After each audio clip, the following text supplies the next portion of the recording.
My wife divorced and kicked me out after I lost my job. I struggled for a year, then I won a wrongful termination suit for $2 million. She begged to visit my new mansion. I, 38 male, am writing this down mostly to prove to myself that the last 18 months actually happened. It feels like a fever dream. A really, really bad one followed by a very strange awakening. It started as these things often do on a Tuesday. I remember losing my job. It was a sterile corporate bloodletting. Restructuring, they called it. I called it being shown the door with a box of my personal effects and a hollow, "We wish you the best." I was the primary breadwinner. High-stress job. My wife, Catherine, 36, was a part-time yoga instructor, a career that seemed to involve more buying of expensive leggings than actual teaching. The first 2 weeks were fine. She was a passable imitation of a supportive spouse. She made tea. She said things like, "We'll get through this, and your health is what's important." But I could see something in her eyes. A flicker of panic, a rapid calculation. I'd seen that look before when she was eyeing a handbag she wanted, but knew was outrageously priced. By week 3, the supportive facade was cracking. Her parents, Christian and Doris, started calling. Their questions were less, "How are you doing?" and more, "What's your strategy for re-employment?" Christian, a man who had never faced a day of financial uncertainty in his life, offered me a job moving furniture for one of his buddies. It wasn't a kind offer. It was a test. A test of my desperation. The final conversation happened a month to the day after I was fired. I was on the laptop, deep in a job search rabbit hole. Catherine walked in, not in her yoga gear, but in a sharp blazer I'd bought her. She looked like she was heading to a business meeting. In a way, she was. "Arthur," she said, her voice completely flat. "I can't do this." I looked up. "Can't do what?" "It's been a month, Catherine." "It's tough, but no." She cut me off. I can't be tied to a sinking ship. A sinking ship after 10 years of marriage. Ouch. I think my only response was a sort of choked laugh. "You're kidding." "Right." She didn't even have the decency to look guilty. "I've thought about it. My parents agree. This isn't the life I signed up for. The house is in my name. I think it would be best if you packed a bag. You can stay with Sean." "Right." The house was in her name. A clever little pre-wedding arrangement by her father. At the time, it felt like a formality. Now, it felt like the click of a well-laid trap. So I did. I packed a bag. My best friend Sean took me in without a second's hesitation, giving me his spare room and a steady supply of bad jokes and good beer. The divorce was brutal and swift. Catherine and her lawyer steamrolled me. I had no income, no savings to speak of. We just sunk it all into a massive renovation on her house, and no fight left in me. She painted me as a failure to our friends. She kept the house, the art, the new furniture. I was legally ordered to hand over my grandfather's watch to be sold as a marital asset. To make things worse, her brother, Terry, a smarmy real estate agent with suspiciously white teeth, helped her acquire my collection of 3 vintage guitars. He swore to the lawyers they were just cheap knockoffs I bought online and not the valuable premarital property they actually were. I had to watch him load them into his SUV, and he had the gall to clap me on the shoulder and say, "Chin up, champ. Better days ahead." For the next year, I was adrift. I took a job delivering groceries to make ends meet. I ate instant noodles. I ignored calls from mutual friends who were clearly on intelligence-gathering missions for Catherine. It was the lowest I've ever been. But here's the thing about hitting rock bottom. It's a surprisingly solid place to build from. And I had a secret the whole time while I was hauling bags of organic kale to suburban moms. I was also quietly talking to a lawyer. A very good, very sharp employment lawyer. My restructuring at work wasn't just unlucky. It was illegal. I had emails. I had a recorded conversation. I had proof. The divorce was final in May. I was officially a single broke 38-year-old man living in a friend's spare room. Catherine was, according to her Instagram, living her best life and embracing her freedom. Yesterday, my lawyer called. The company, faced with a mountain of my meticulously gathered evidence, decided to settle rather than face a public trial.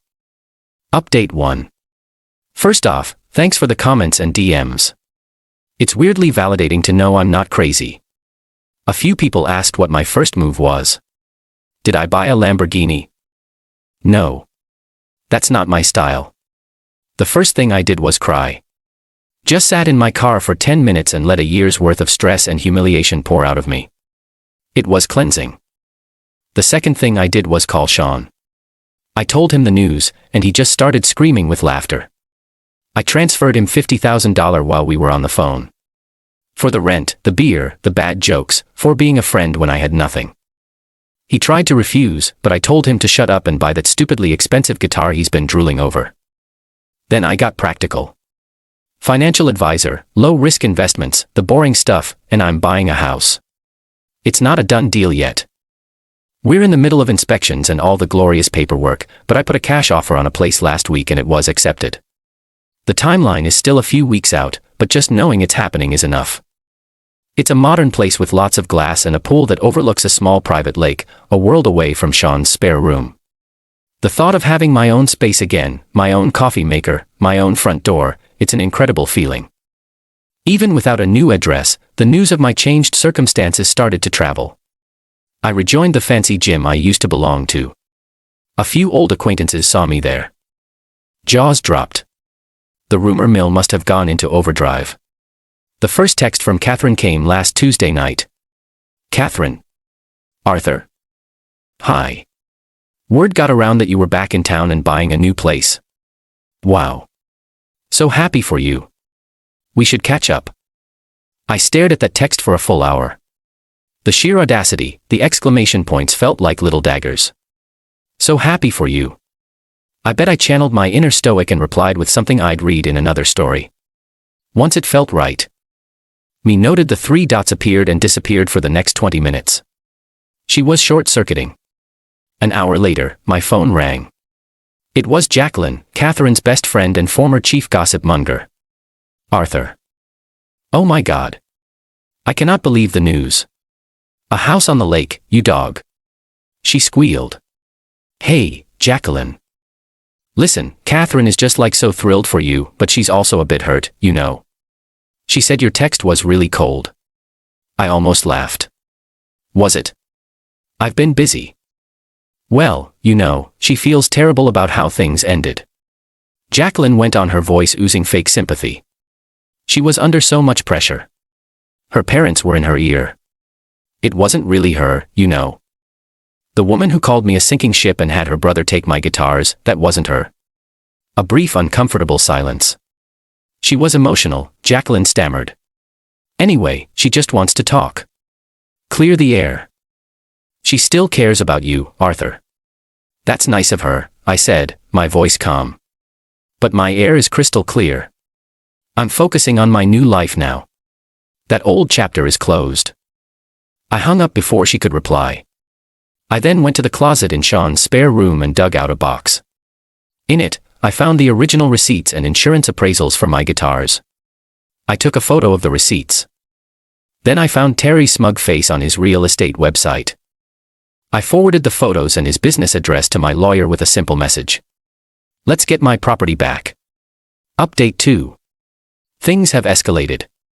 I honestly thought they might just get the hint and fade away. Nope. When you cut off a source of entitled supply, it doesn't just go away. It gets louder. Let's start with Terry. My lawyer, a woman who clearly enjoys her job, sent him a beautifully worded letter. It detailed the guitars, their insured value, and attached the proof of premarital ownership. The letter gave him 2 options: return the items in their original condition within 7 business days, or a police report for felony theft would be filed, along with a civil suit for their full value plus damages. Terry called me sputtering. Arthur, what the hell is this? Your lawyer's threatening me. Hello, Terry. I believe the letter is self-explanatory. These were part of the divorce. I was just helping my sister. You knowingly took my personal property based on a lie. I interrupted calmly. The deadline is next Tuesday. I'd suggest you coordinate with my lawyer. I hung up. He returned them. On Tuesday morning, a beat-up van pulled up outside Sean's apartment building, much to the confusion of his neighbors. 2 guys dropped off the cases in the lobby. I opened them right there. My prized 1964 Stratocaster had a huge crack in the neck, and the vintage Gibson was covered in what looked like beer stains. I took about 50 high-resolution photos. My lawyer filed a small claim suit against Terry for the cost of the repairs and the diminished value, a cool $8,500. He got served the papers at his office in front of his colleagues. Whoops. Then came Catherine's parents. Her mother, Doris, left me a series of increasingly frantic voicemails. The usual stuff, disappointed in my behavior, cruel and vindictive. You're a rich man now. Be gracious. I had my lawyer send them a polite cease and desist letter, but the main event was Catherine. After her proxies failed, she came at me directly. It started with tearful texts about how she made a mistake and missed me. When I didn't reply, she escalated. She sent a photo of us from a trip to Italy, a low blow. Her text, remember this. That was the real us. I was wrong, Arthur. I was scared. I heard your house deal went through. It must be beautiful. Can I just see it? I don't want anything. I just want to tell you I'm sorry to your face. The manipulation was so transparent. It was almost impressive. I took a screenshot, then I typed out a single final email. Subject, communication. Body Catherine. Per the terms of our legally finalized divorce, our affairs are settled. Your continued attempts to contact me and to have your family contact me are inappropriate. Your request to visit my home is denied. This is my final communication on the matter.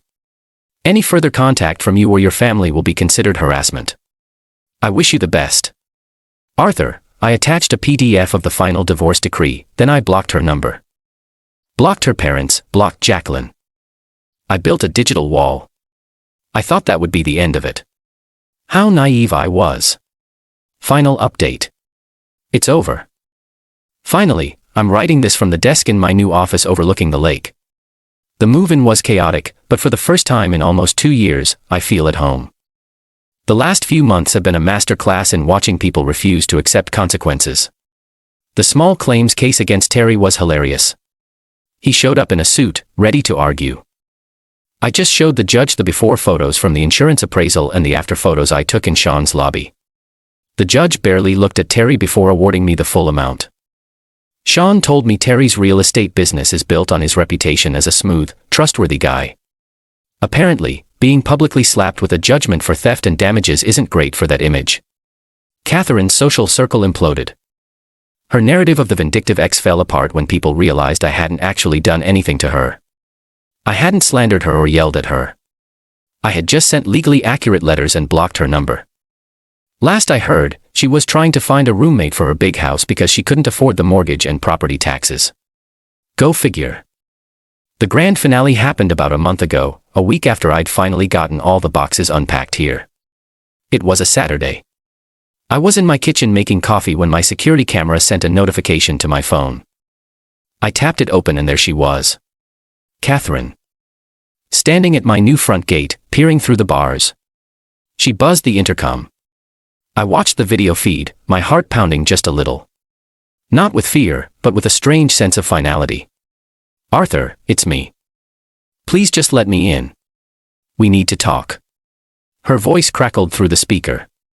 I didn't answer. I just watched. She tried again. Her voice getting more demanding. She pushed on the gate. I didn't feel anger. I just felt tired. Tired of her. So I did the most boring, methodical thing I could think of. I looked up the non-emergency number for the local police department. I calmly explained that there was a person on my property who had been previously warned in writing to stay away, and that she was refusing to leave. I gave them her name and my address. 20 minutes later, a police cruiser rolled silently up my long driveway. I watched on my phone as a polite but firm officer had a long talk with Catherine. There was no shouting. Just the quiet, profound humiliation of a uniformed officer telling her she had to leave and could be arrested for trespassing if she ever came back. She got in her car and drove away. I have the whole thing saved in the cloud. I haven't heard a peep from any of them since. And me, I'm good. Better than good. The money doesn't make me happy, but the freedom it bought me does. I'm doing some consulting, but only on projects I enjoy. I've reconnected with old friends. Catherine had labeled not ambitious enough. We laugh a lot. There was no Hollywood ending where Catherine saw the error of her ways. People like her don't have epiphanies. They just move on to the next host. I heard she's dating a dentist now. Good for him. I didn't get revenge. I got compliance. She wanted to treat our marriage like a business transaction, so I let her. She just cashed out at the bottom of the market. Tough luck. The other day, I was sitting on my deck watching the sunset over the lake. For the first time in a very long time, my mind was completely quiet. No anger, no resentment, no strategy sessions, just peace, and that's worth more than any lawsuit.